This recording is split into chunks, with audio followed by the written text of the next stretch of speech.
Great. Well, I'd like to welcome everybody to our meeting of the Saskatchewan Psychedelic Association. It is, June the 15th today, and our first meeting that we have with a guest speaker who I will allow to introduce himself. Sounds good. Should I start? Yes, please, go right ahead. Okay, well, good evening, everyone. Thank you for inviting me to speak with you tonight.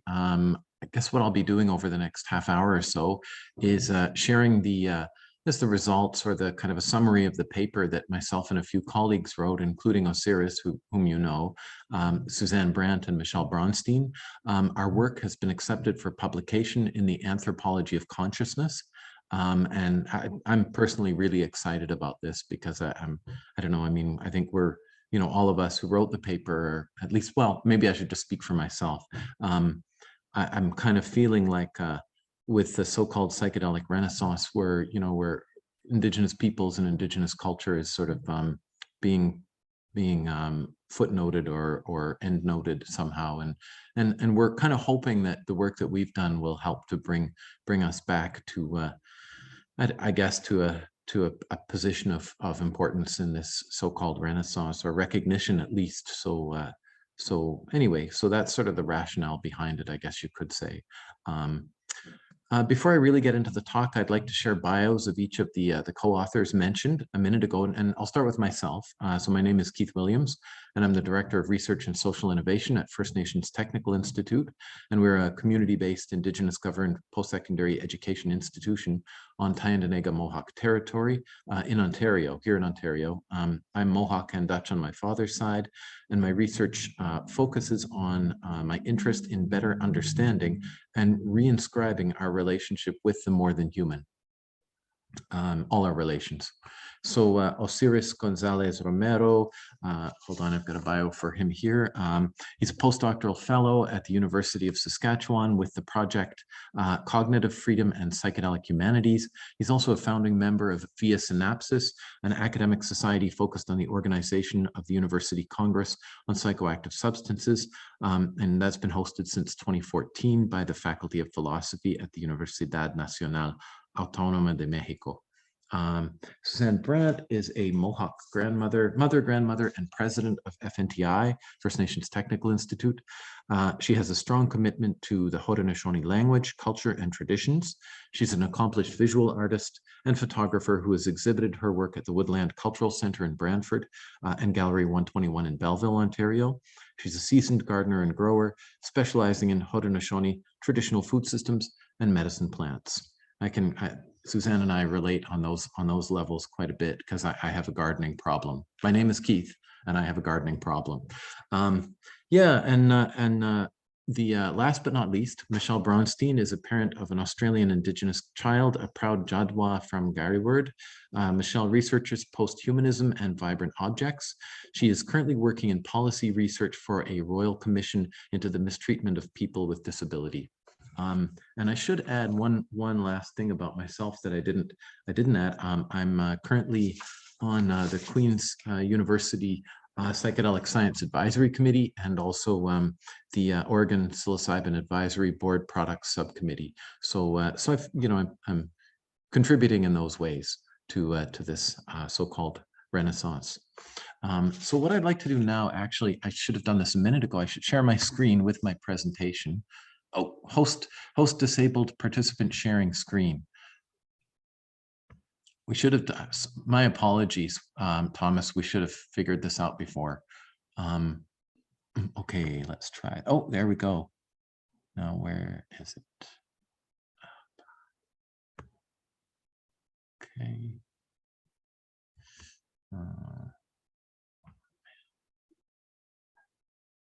Okay, sorry.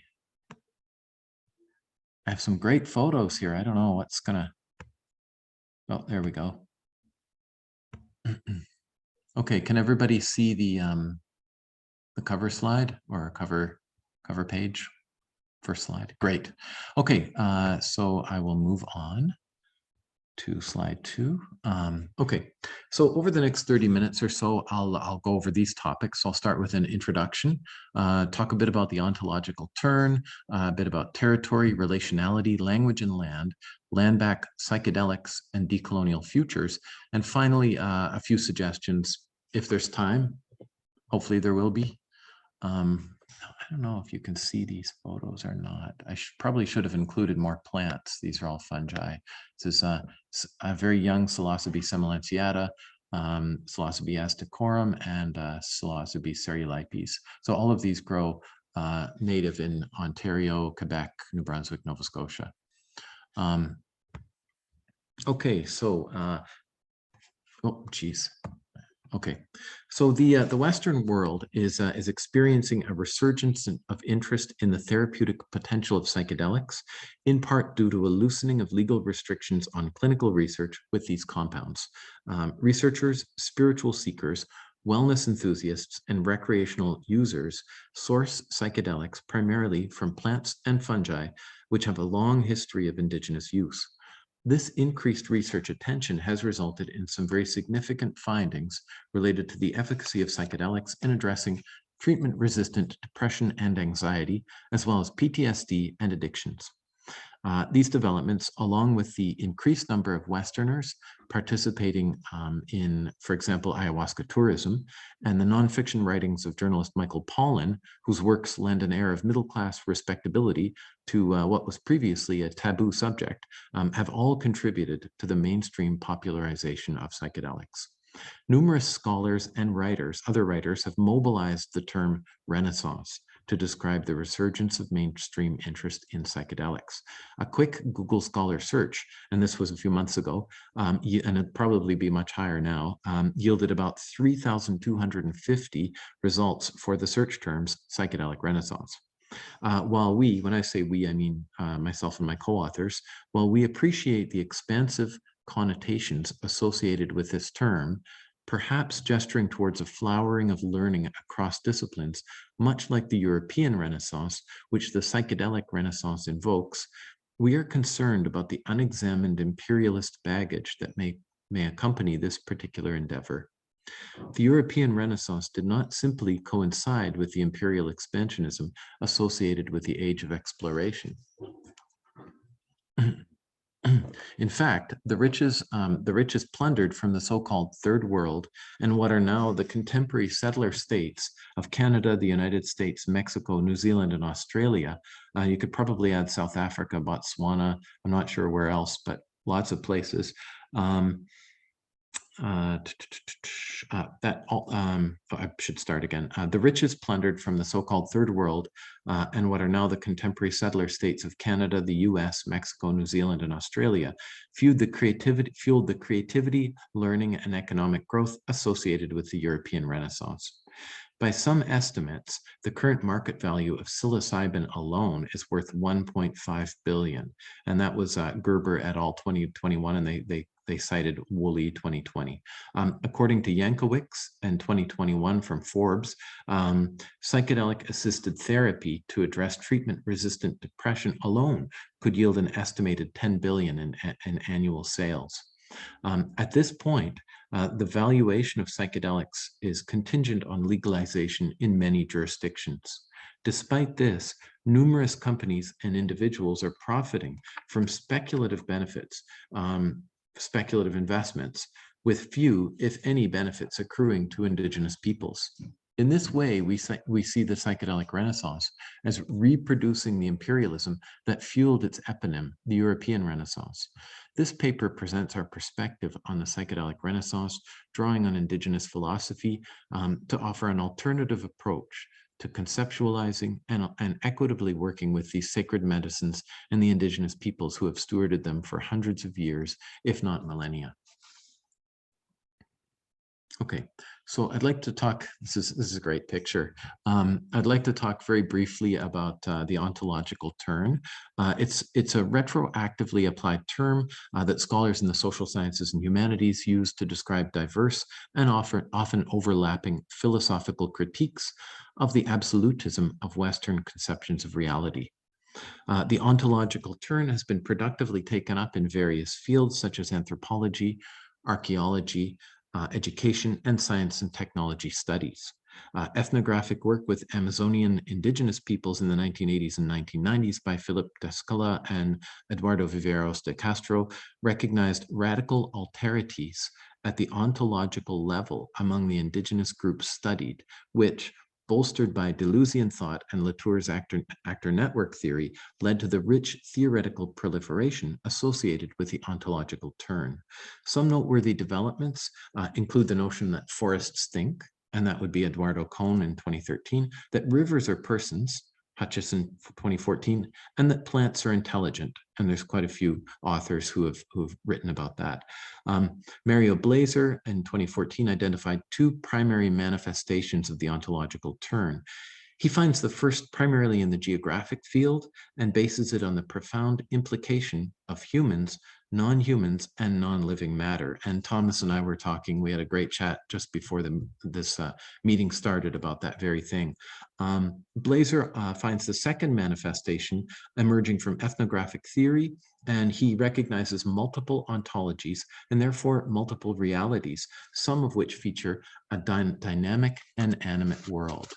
I just heard a little beep, and I don't know, hopefully everyone can hear me okay. I don't know if I can check it. Okay, seems all right. Is it okay, Thomas? Things seem okay on my end. Oh, great. Okay. And, if there's anything like, it doesn't have to be, I'm not too uptight or anything. So if anyone wants to interrupt with questions, just feel free, we can just treat this like as much of a conversation as possible. I know it's maybe not, the format isn't so easy that way, but great. It's coming across great, and I'm just personally just listening. I'm really glad to hear you talk about all this. no, thank you, Samantha. I appreciate that. And yeah, so I'll just reiterate, if anyone has any questions or anything you want to add, just feel free to chime in. No worries. Okay, so the ontological turn has revealed both overlaps and incompatibilities between Indigenous knowledge and Western scientific knowledge. For example, many biological identity categories are similar between Indigenous and Western knowledge systems. However, some are not. For example, Western botanists recognize one species of ayahuasca vine, the Banisteriopsis caapi, and that's based on floral morphology, whereas Indigenous knowledge keepers recognize at least several different kinds of vines based on both plant morphology, but also on the effects when people ingest the vine. And that's from Luis Eduardo Luna's article from 2011. Some of the examples mentioned in the previous paragraph, such as thinking forests, rivers as people, and sentient plants, lie outside the scope of conventional Western science. Thinkers like Robin Wall Kimmerer, Eduardo Cohen, Monica Gagliano, and Michael Martyr, they all challenge the hegemony of the dominant Western paradigm that has limited our ability to perceive the multiple and diverse entanglements with the more than human. In this paper, we apply the ontological turn to the so-called psychedelic renaissance from an Indigenous ontological perspective, and our purpose is to trouble the myriad ways in which people and societies construct psychedelics according to the dominant Western paradigm. The acknowledgement of ontological pluralism is not only a theoretical or a speculative issue, it has several social consequences, especially regarding the implementation of legal pluralism, which encompasses sensitive issues such as Indigenous intellectual property rights and patents in the psychedelic renaissance. Since pre-colonial times, Indigenous peoples of Turtle Island have considered sacred and visionary plants as living beings, with which it is possible to communicate through ritual and ceremonial languages. And according to Indigenous ontologies, these sacred plants are not isolated from territory. In other words, to take into account the sacred landscape and territory, it is necessary to take into account the sacred landscape and territory as a whole. And that includes all of the beings, living and non-living, quote unquote, non-living as well. So let's see here.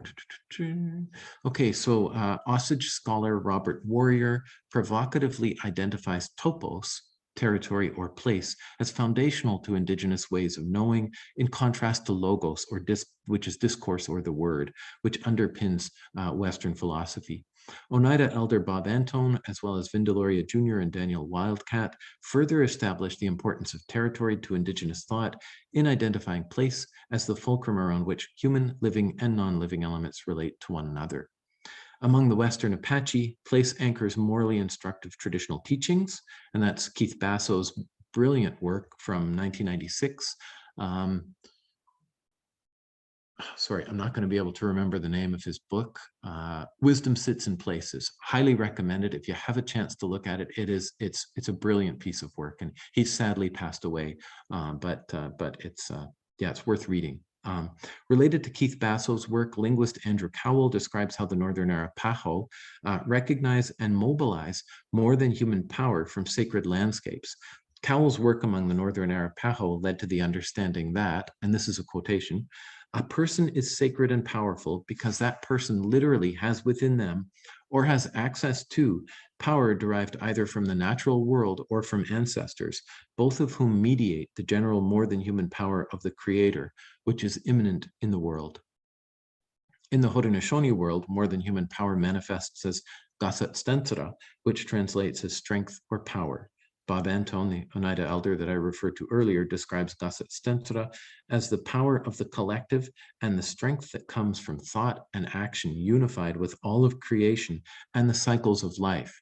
Isn't that interesting how radically different those two definitions are, or several definitions, three definitions? Haudenosaunee traditional teachings maintain that children are formed from the earth or from clay, and that we should walk gently upon the earth, for we are treading on the faces of our own unborn generations. Vindaloria Jr. and Winona LeDuc both describe land as the ontological framework for understanding the interdependence and interbeing between animate and inanimate life.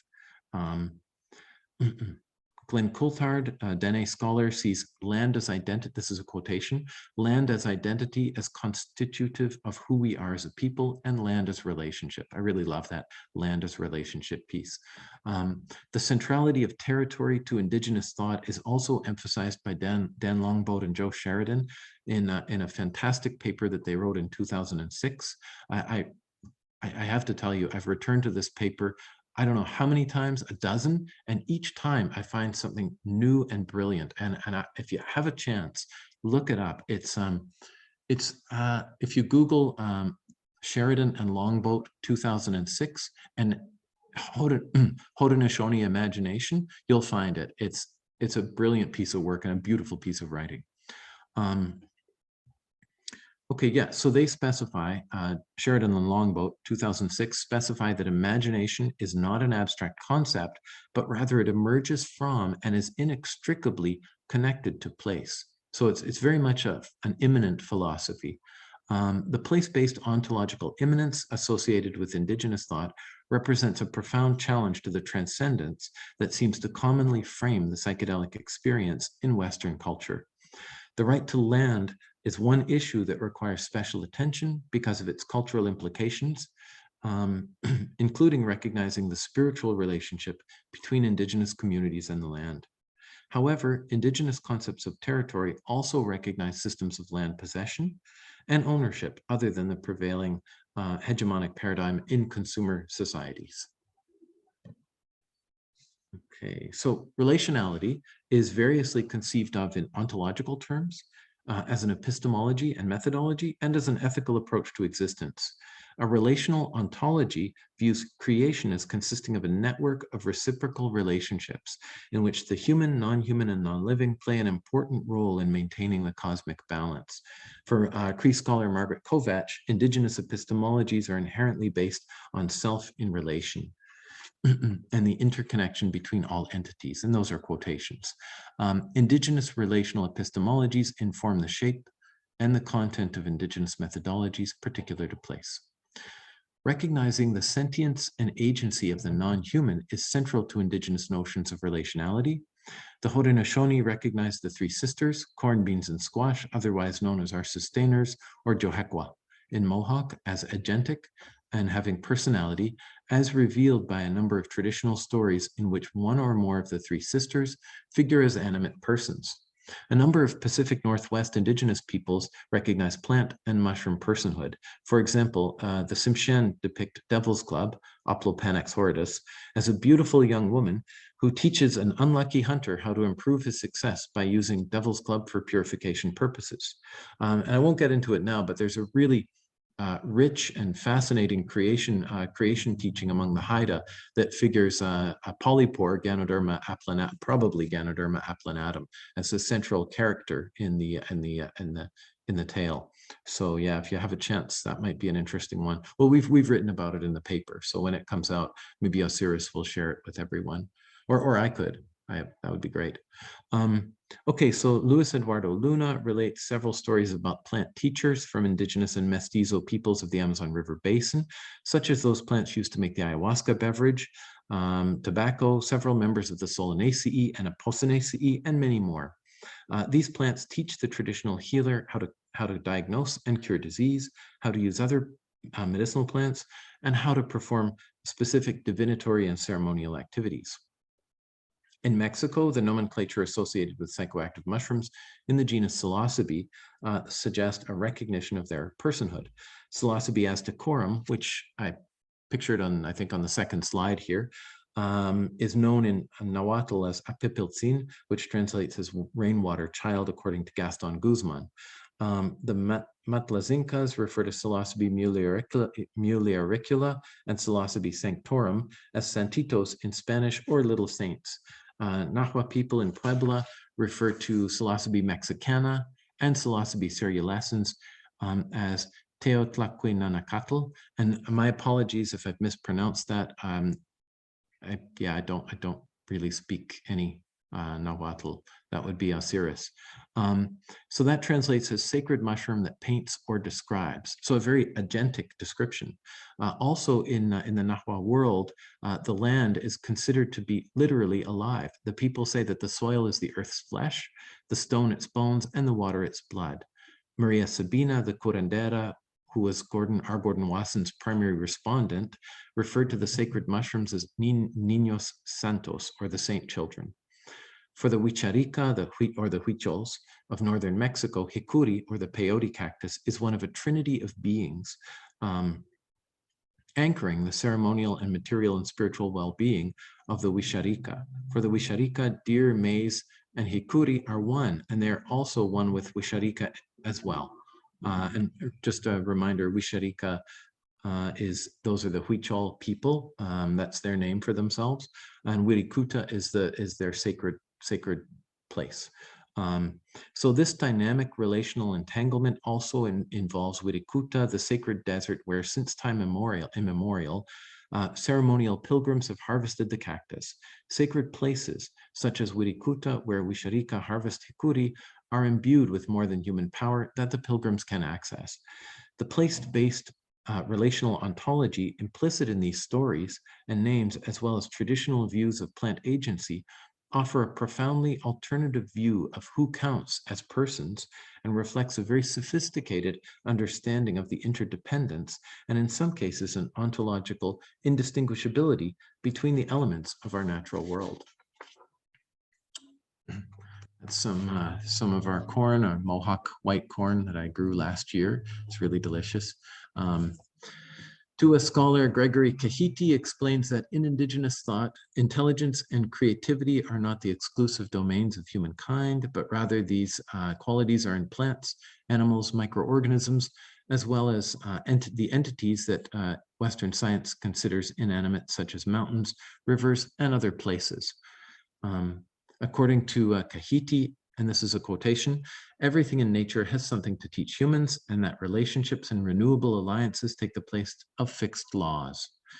In the same text, Kahiti discusses the use of Hikuri by the Huicharica people of northern Mexico to re-establish primal connections and orientations that must be learned generation after generation.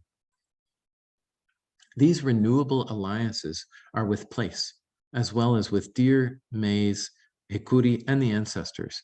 Betty Bastian, Blackfoot elder, shares that, and this is another quotation, all knowledge and wisdom comes through alliances with insects, animals, and plants.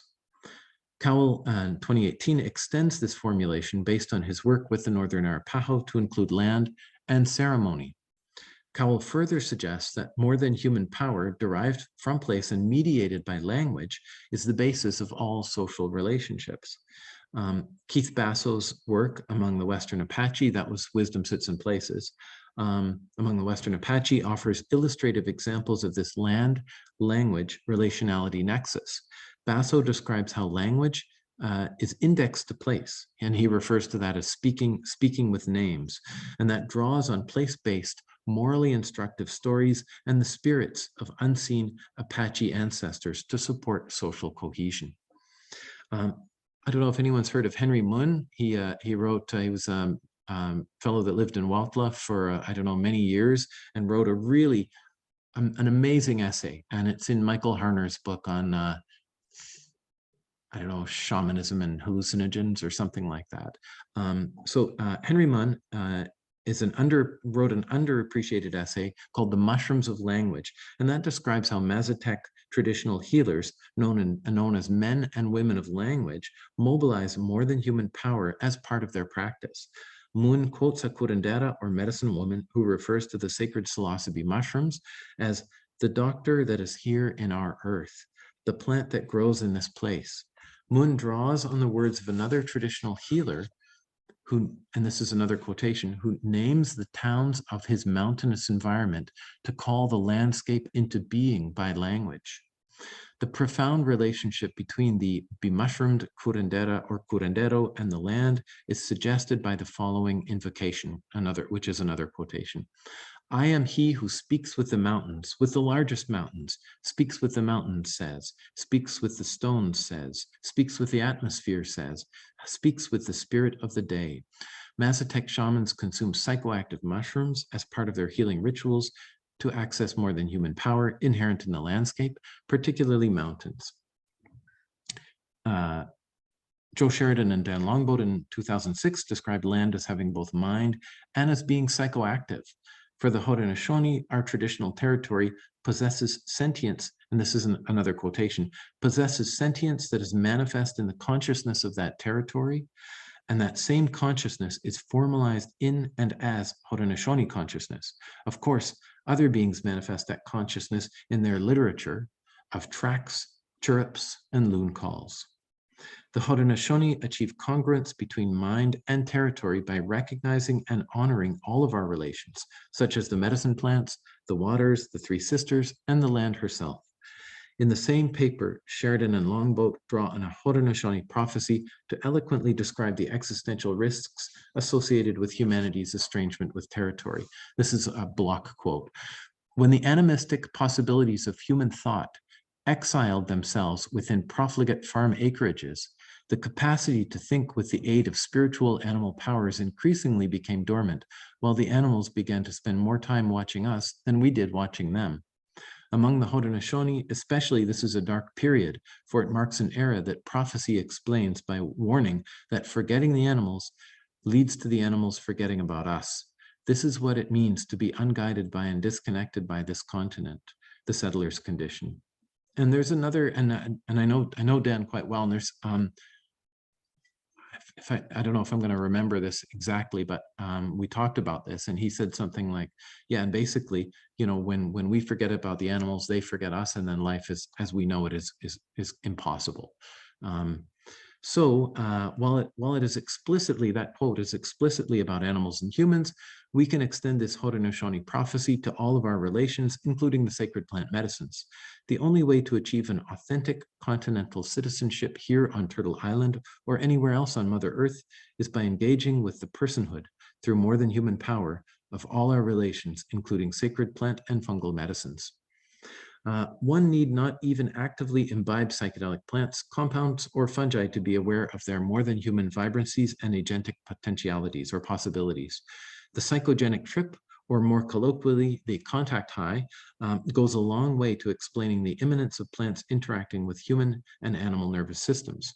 New materialist thought on vibrant materiality offers some ontological way in, In particular, Jane Bennett's notion about the capacity of things, edibles, commodities, storms, metals, not only to impede or block the will and designs of humans, but also to act as quasi-agents or forces with trajectories, propensities, or tendencies of their own.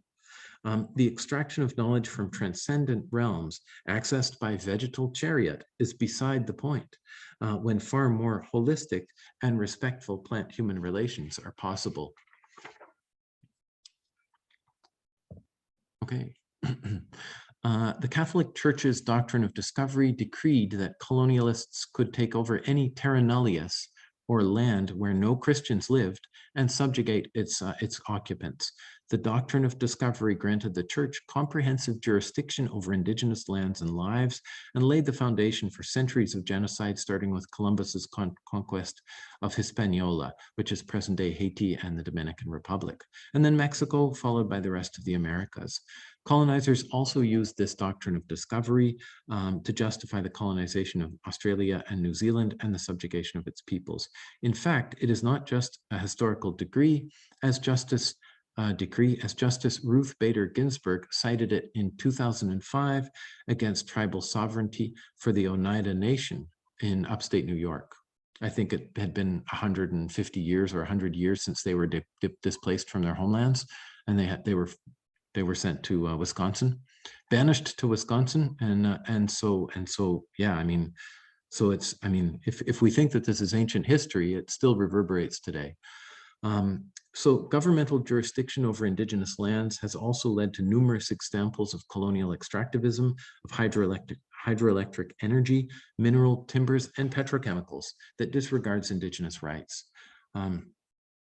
According to Willow in 2016, extractivism is both a political and environmental project, and that natural resources, this is a quotation, natural resources become vehicles for increasing personal wealth without regard for the potential cost to others. Liffman in 2011 details the various extractive developments that have displaced the Wixárika or the Huicholes from their territories in northern Mexico since the colonial period, including mining, agriculture, highway construction, and hydroelectric projects. The most recent threat is posed by a Canadian mining company, Vancouver-based First Majestic Silver Corporation. First Majestic purchased the mineral rights to 22 mining concessions in the Real de Catorce Desert, comprising about 15,000 acres of land, 70% of which is in Wirikuta, the location of Wixárika's annual sacred pilgrimage to harvest peyote, including up to the edge of a very sacred site, especially sacred site. Although grassroots activism has temporarily delayed silver mining in Wirikuta, the concessions are still owned by First Majestic, and the threat to Hikuri, to peyote, and to Wixárika spiritual sovereignty remains. Decolonizing psychedelics in Mexico implies a historical analysis of the paradoxes embedded in the contemporary war on drugs and the psychedelic renaissance. This analysis provides a better understanding of the implementation of the politics of punishment and the cultural phenomenon associated with psychedelics and neocolonialism, such as biopiracy, cultural,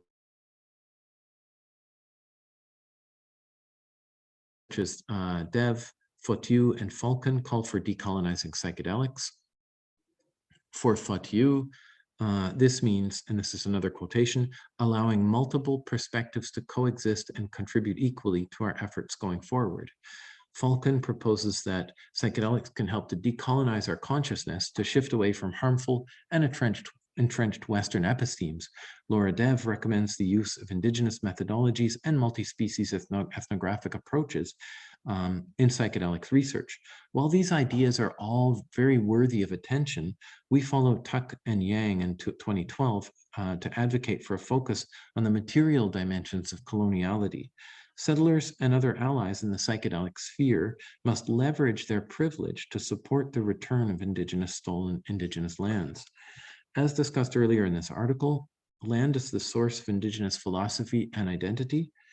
Non-Indigenous peoples' desire to decolonize their minds cannot happen here on Turtle Island or anywhere on Mother Earth unless they rectify the ongoing injustices against Indigenous peoples and work as allies to restore Indigenous knowledge systems that have evolved in place. In short, efforts at decolonization and equitable engagement with Indigenous peoples must first involve giving the land back. Fortunately, for all of us with an interest in psychedelics, there is an existing movement to help give the land back. The Indigenous-led land back movement can trace its genealogical roots back in time, arguably as far back as 1492, when the Taino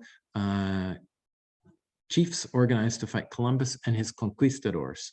In Mexico since 1994, the Mayan communities in Chiapas gathered together in the National Liberation Zapatista Army and fought successfully to recover a vast territory occupied by settlers since colonial times.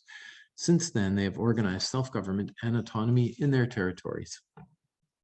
Most recently, the land back movement was galvanized in the United States in 2020 at a protest against unfulfilled treaty obligations in South Dakota, in which Indigenous activists demanded a return of the Black Hills to their original inhabitants. The land back discourse is also addressing the KXL pipeline, the 30-meter telescope at Mauna Kea, and the construction of former President Trump's border wall.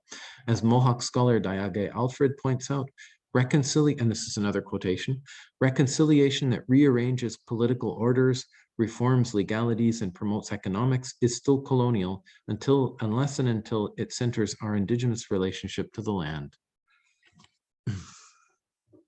Okay, so the last couple of slides. So this is a really witchy looking Psilocybe semilanceata that I found growing last season here well, not here, I'm in Tyndonega right now, but in Nova Scotia. So let's see. Are refocusing on Indigenous ontologies as the register and for engagement with radical alterity in the psychedelic sphere evades the problem associated with contemporary identity politics, which treats difference as merely cultural. As Mario Blazer suggests, when we treat difference as cultural, we are sneaking up and advancing a particular ontology which does not do justice to the ontological differences that might be at stake. In this paper, we advocate for taking Indigenous philosophies and the aspirations and agency of Indigenous peoples very seriously, and we have a few suggestions that we'd like to share with you. And hi, Osiris, I see you. Welcome. Okay, now I don't know. Let's see here. I don't know. I can't see all of these because I've got the task bar in the way, but hopefully you can all read them. The first one is please slow down and take the time to consider our relationship with plant and fungi medicines more deeply. Australian Indigenous knowledge keeper Tyson Yunkaporta and Murawari elder Doris Shillingsworth suggest protocols for being relationally responsive. In an email to one of the authors, Yunkaporta outlined one of the authors of this paper. Yunkaporta outlined a psychedelics protocol. Before you trip, some information, and these are his words. There is a simple process for you to practice. This comes from Doris Shillingsworth. It is the order in which you do things properly. Respect, connect, reflect, direct. It's a protocol for how you come into relation with a place or any kind of relationship you want to form. The non-Indigenous mainstream needs to reorient its approach to sacred medicines. If the so-called psychedelic renaissance unfolds like everything else does in this particular neoliberal environment that we're in, individuals, families, communities, and even the planet will miss some profound opportunities for healing.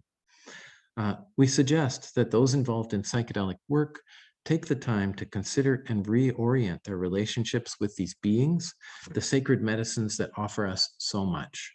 It's very little to ask to give something back. This reorientation could lead to a more respectful and reciprocal relationship with each other and with the more than human, and that includes place and all of the what Western science might refer to as the inanimate elements of our natural world. The acknowledgement of the ontological turn could be helpful to achieve a better understanding of the interconnectedness between human beings and the rest of the natural world. The current trend towards legitimizing psychedelics could be a watershed moment for the mainstream's relationship with psychedelics and plants and fungi, and with the more than human. So the second point, engage Indigenous intellectuals and spiritual leaders regarding key issues in the psychedelic sphere.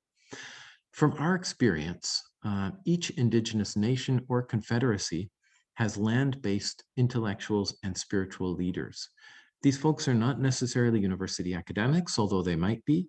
They're typically people who have been educated by Indigenous knowledge keepers or elders or the land, inviting Indigenous intellectuals and spiritual leaders to participate in an advisory capacity regarding current practice and the future of psychedelics will help governments, non-governmental organizations, and the private sector to think through some of the pressing issues faced by the psychedelic community and society in general as psychedelics become more prevalent in mainstream Western culture. So number 3 is establish an Indigenous Ethics Watch organization. Multiple Indigenous Ethics Watch organizations exist already, such as the Mi'kmaq Ethics Watch based out of Cape Breton University and the First Nations Information Governance Center. These organizations, they deal mostly with government and university-based research that involves Indigenous people or data. An Indigenous Ethics Watch organization for the psychedelic sphere, staffed and by paid Indigenous specialists, that could ensure that all plant medicines and related initiatives do not cause harm to Indigenous peoples, and that all aspects of any psychedelic plant project, from conception and implementation to project completion, center Indigenous community needs and aspirations. From a philosophical approach or standpoint, based on the ontological turn, Indigenous ethics enhance deeper connections and moral commitments between non-humans and humans to guide ethical forms of environment decision-making and environmental science. Number 4, we talked about establishing a funding mechanism to support Indigenous aspirations, including land back and the facilitation of access to various opportunities afforded by legalization or decriminalization measures. Government and industry should use a percentage of revenue associated with the legalization of psychedelics to support Indigenous peoples, to address the structural inequities associated with colonialism, and to participate fully in the opportunities that legislation such as Measure 109 in Oregon, which legalizes psilocybin, affords. As discussed in this presentation, land is foundational to Indigenous philosophy. Psychedelic organizations and individuals involved in psychedelics work can play a significant role in supporting the land back movement, which is the most direct and some would argue the only way to decolonize. This proposed fund could also support Indigenous participation in the psychedelic renaissance, not as token symbols of ancient wisdom or construed as deficient peoples via damage-centered narratives, but rather as crucial participants in a vital and dynamic, revitalized psychedelic movement. Currently, some psychedelic enterprises have established foundations to support charities, and Filament Health here in Canada, I think in BC, is one of them. And that could include Indigenous organizations. While this is generous, it does not center Indigenous knowledge or Indigenous people in an equitable way. The Chacruna Institute of Psychedelic Plant Medicine established the Indigenous Reciprocity Initiative of the Americas to support and promote Indigenous-led organizations by connecting donors with these organizations to support and promote their work. Chacruna's work in this regard is much closer to our recommendation here, but it is unclear the extent to which the IRI, the Indigenous Reciprocity Initiative, is Indigenous run and Indigenous governed. The proposed funding mechanism, like our suggestion for an Indigenous Ethics Watch organization dealing with sacred plant medicines, must be Indigenous run and must fairly compensate those administering the funds. And so the very last point, to avoid biocolonialism in the psychedelic renaissance, it is necessary to reframe and discuss from a cross-cultural approach the international intellectual property rights, IPR, regarding Indigenous knowledge on psychedelic plants and fungi, and also recognizing the local expressions of property.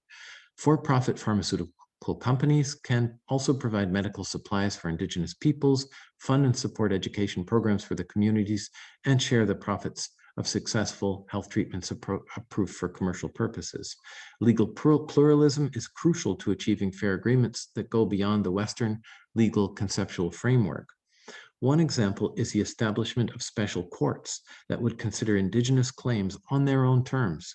In order to be successful, so recognizing Indigenous ontologies is the first step For this reason, the goal of our paper and this presentation is to disseminate Indigenous philosophy and ways of knowing to a larger audience. And with that, I'll stop. And I guess, Thomas, is it okay to open the floor to questions now? Absolutely. So if I get you to stop sharing your screen there, we can see anybody who wants to hop on and be visible. There we go. So I'm just going to switch to gallery view here. Welcome, Osiris. I wasn't aware you were in Mexico until we got going with our meeting here today. Yeah, first of all, want to apologize. Now I'm in a conference in Mexico City with Erica. She is not here because he had to fulfill some duties, but I moved and now it's raining in a little bit of traffic. But anyway, I am here, and first, I apologize. On the second, I am very glad to be here to share this paper with all of you. And also, I am very grateful with Kate for this great effort to give us this collective work, also with Suzanne and Michelle. And it's a collective work in the way of in the spirit of Indigenous philosophies. And I realized, for example, today during the works of the conference, the importance to continue working in Indigenous philosophy, because it's a topic, it's an issue who tends to be overlooked. You know, during our process of research, this collective work, for example, we found only a paper on Indigenous knowledge in the psychedelic Renaissance, published in the Journal of Psychedelic Studies. But we consider, for example, that it's really important to highlight this issue, but also make an effort to explain in a better way to achieve a larger audience. And we choose some highlight points, for example, the ontological turn, that it's a really important topic. We need to make a shift in our frameworks, in our worldview, in order to achieve a better understanding from the colonial approach. Ontological pluralism, it's related with legal pluralism.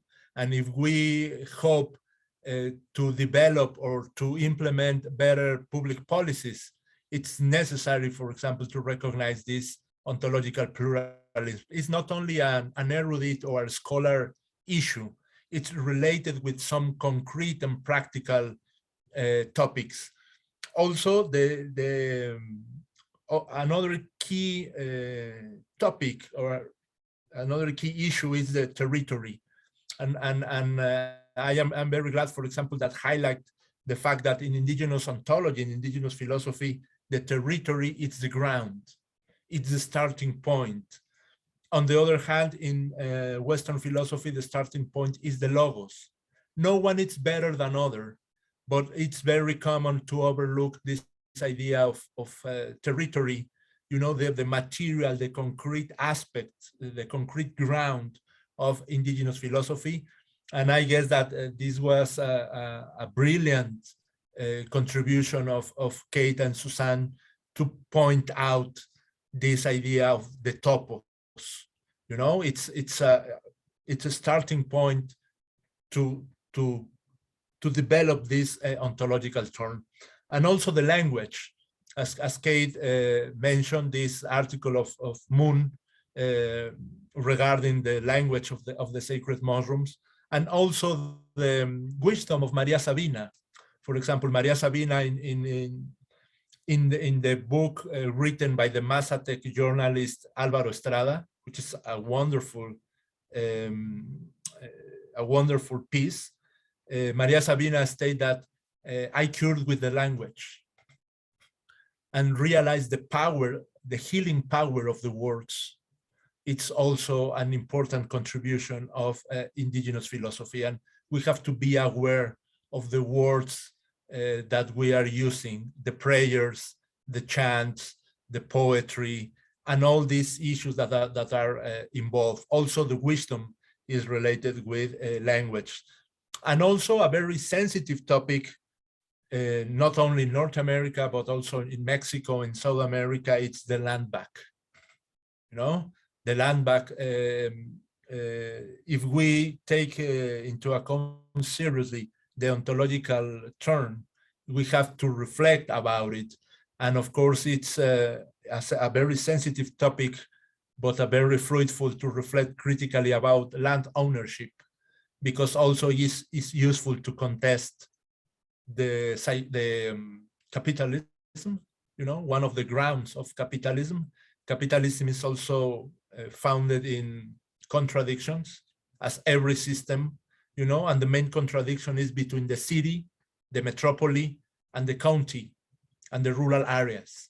For example, it's very common, for example, now I am in a city of 20 million people with a lot of migration every day.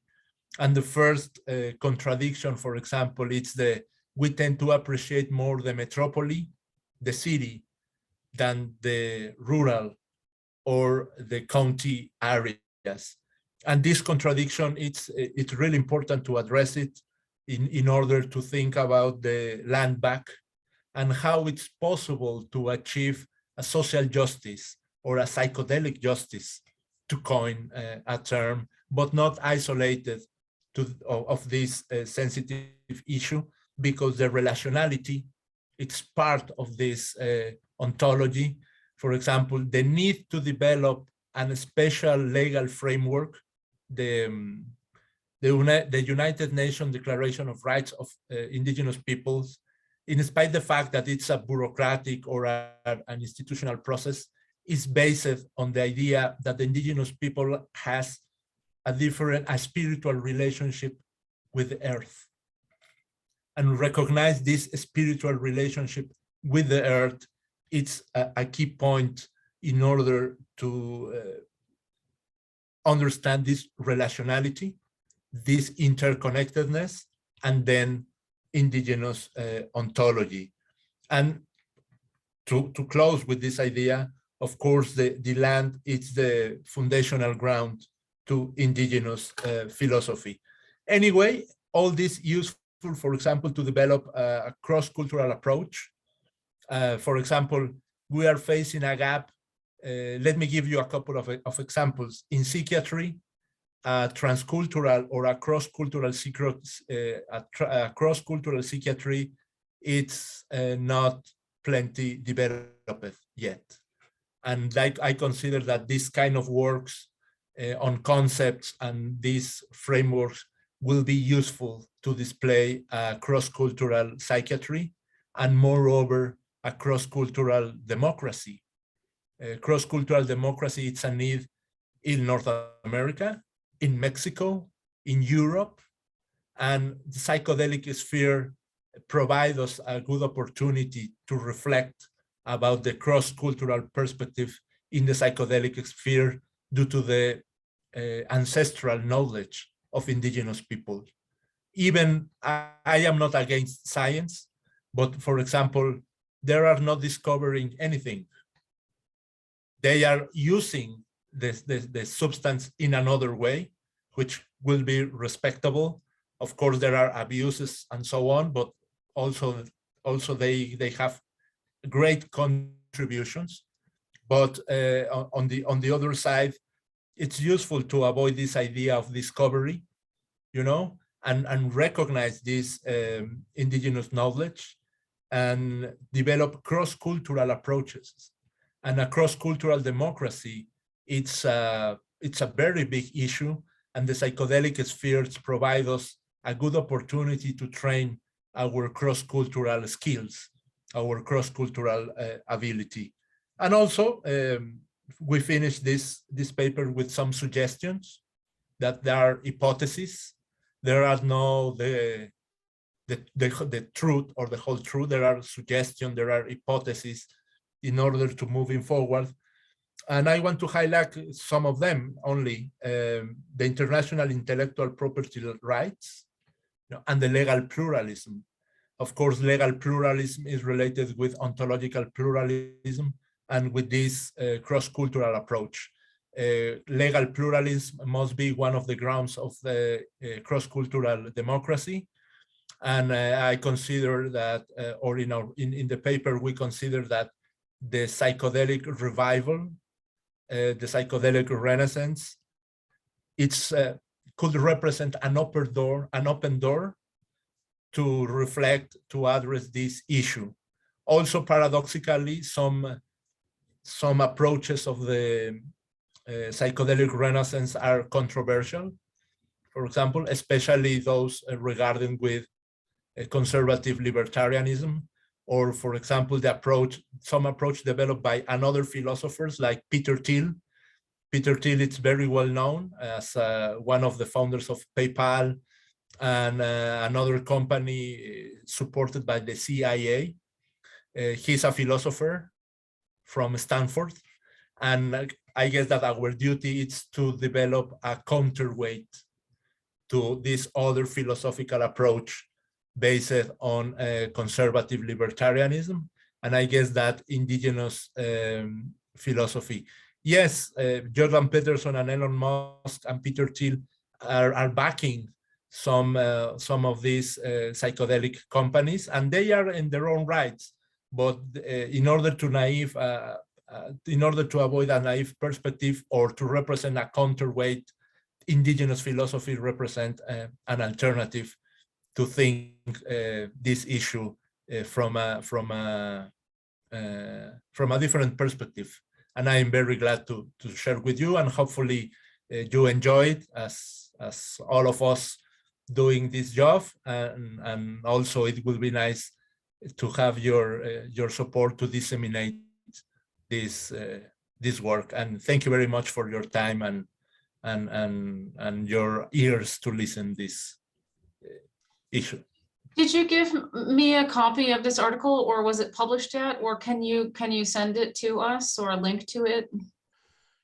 Yeah, it's not published yet, but I mean, Osiris, do you think, is it okay to send a preprint, like a if you don't mind? That, yeah, fortunately the article was accepted to be published in the Journal of Anthropology of Consciousness. They say yes. And of course, if you liked, you could send it to me, and I could distribute it out through the Psychedelic Society email address. That sort of gets to everybody on the list, if that is acceptable.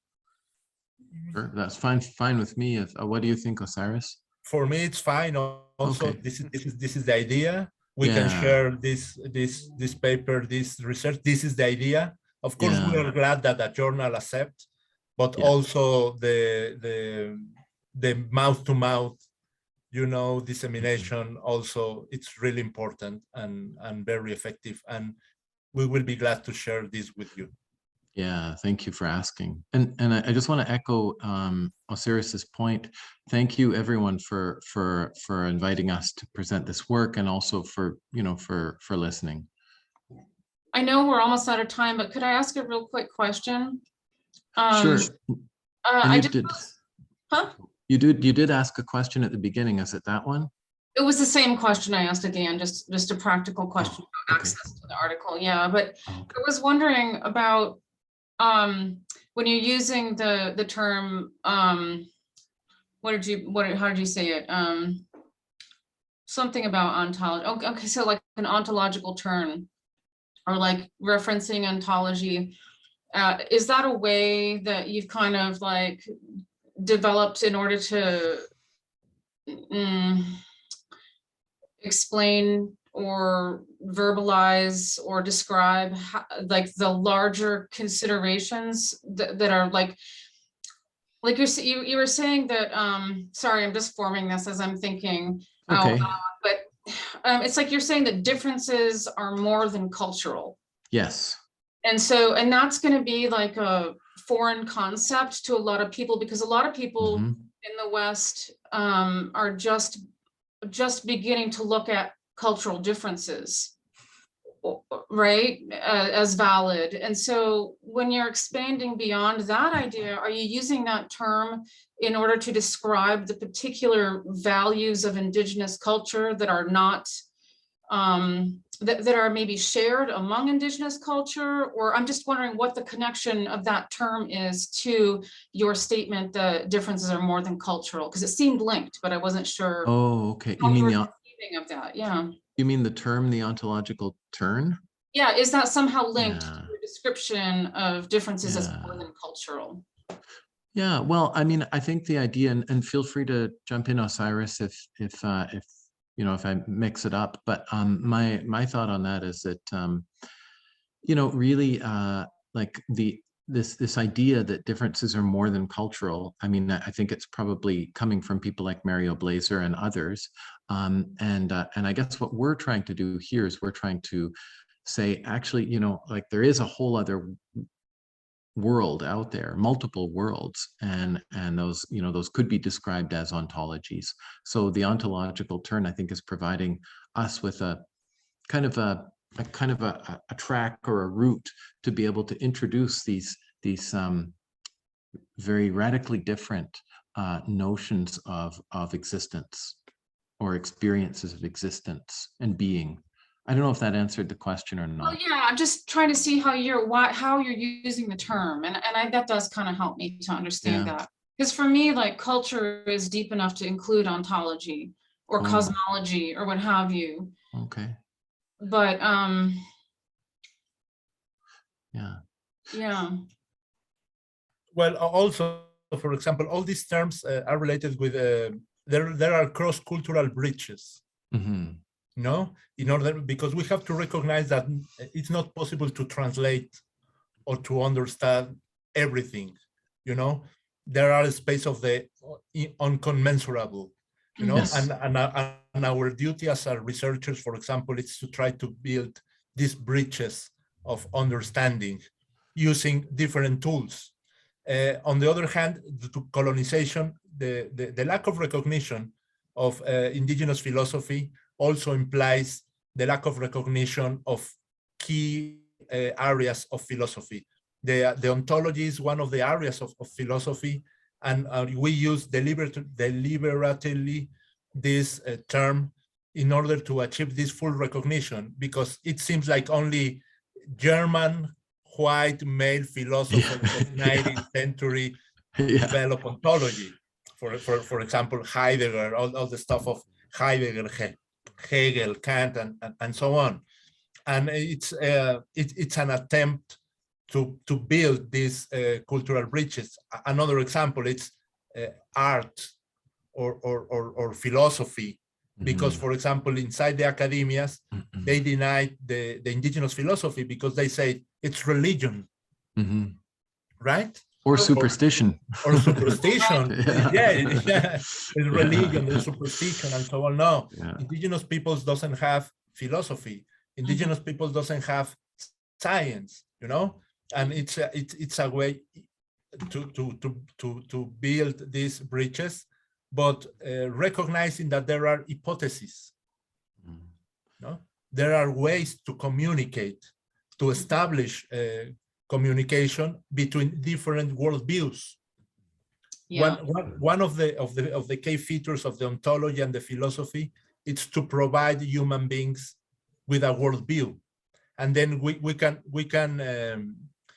can talk about these philosophical worldviews, religious worldviews, scientific worldviews, indigenous worldviews.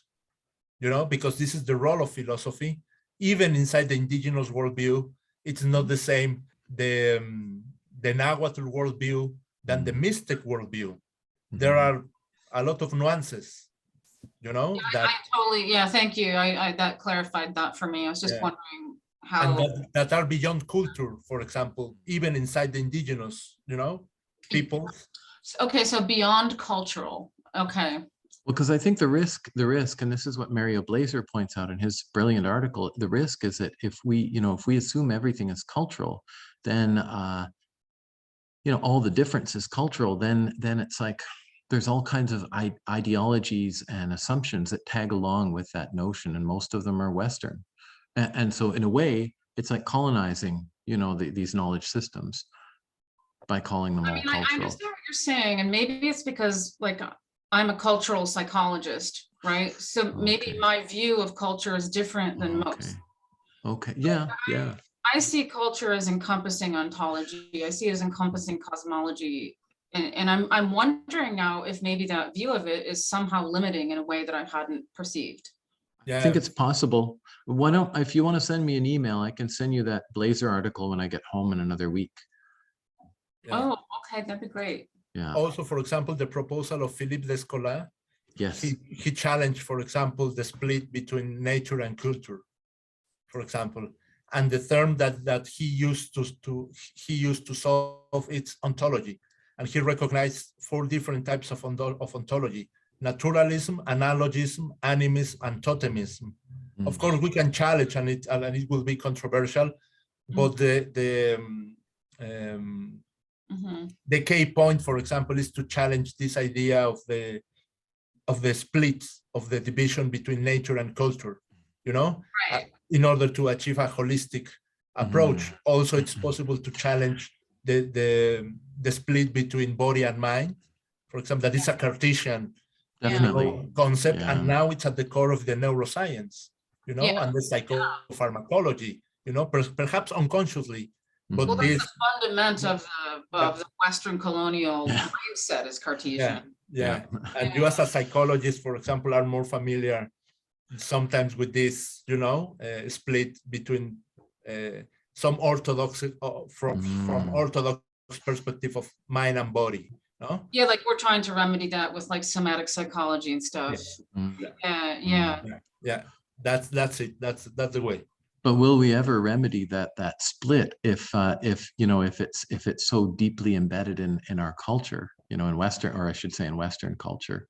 Well, right. I Like mean, that's what we're discussing is how to unembed it, right? But will that happen through things like these somatic methodologies? I wonder. Well, yeah, right. And I think that's like kind of like the shared concern that I'm hearing people is that are these little like, remedies enough to actually create a shift that really honors the spirit of these plants and the capabilities of these plants? I don't know that there is, to be honest, because I just think that so much of that, it gets down to that ontological level, and I feel like, most of the measures that we use to try to, for example, unite mind and body, are very much part and parcel of that Cartesian way of thinking and doing things. So it's like we're trying to use, as Audre Lorde would say, we're trying to use the master's tools to dissemble the master's house, Yeah. And that's I love that you just said that, because that points out the relationship of this conversation to intersectional decolonizing conversations or what have you. Yeah.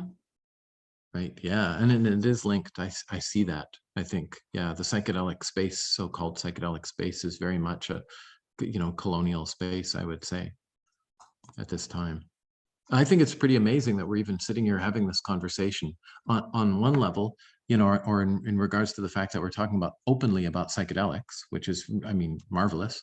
And the other one is that we can talk about Indigenous philosophy, in a context like this, and not feel like we're going to lose our jobs or be ridiculed, or thrown in jail. That would be the psychedelics part, but, But I just think it's, it's a pretty amazing time that we're in. And I sure hope that, we can keep moving in a positive direction with all of this, and keep having these conversations and keep things open. Could you put your email in there? And I'll send you an email right now for the article. Sure. And if anyone else wants to send me a note, feel free to, if you have any questions or anything else. I'll copy you, Thomas. Hey. Yep, So that'd be great. Yeah. Yep, I will send that out with the same email that we've got the article going out in, and that will be available for all of our members to be able to contact you. Well, I really appreciate the talk, Keith, and Osiris as well. Very interesting topic. I could probably keep you on here for another hour asking you questions, but I will, of course, respect the time that you have given us, and I greatly appreciate that. Yeah, well, thank you. It's a pleasure to meet you, and pleasure to meet you all. And yeah, yeah, thank you, all of you, and thank you, Osiris, for suggesting this. Yeah, thanks Oh. everybody. Yeah, okay. No, thank you all for.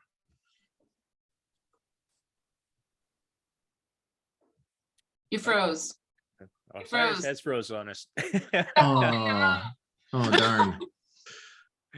Well, I hope I will carry on Osiris's his appreciation of you coming to talk to us today. So you froze for a minute there, Osiris. We missed the last little bit of what you said, but I'm sure it's a sign of appreciation for being able to share this this story and this information with us. So much appreciated. I am Yeah. going to stop our recording here.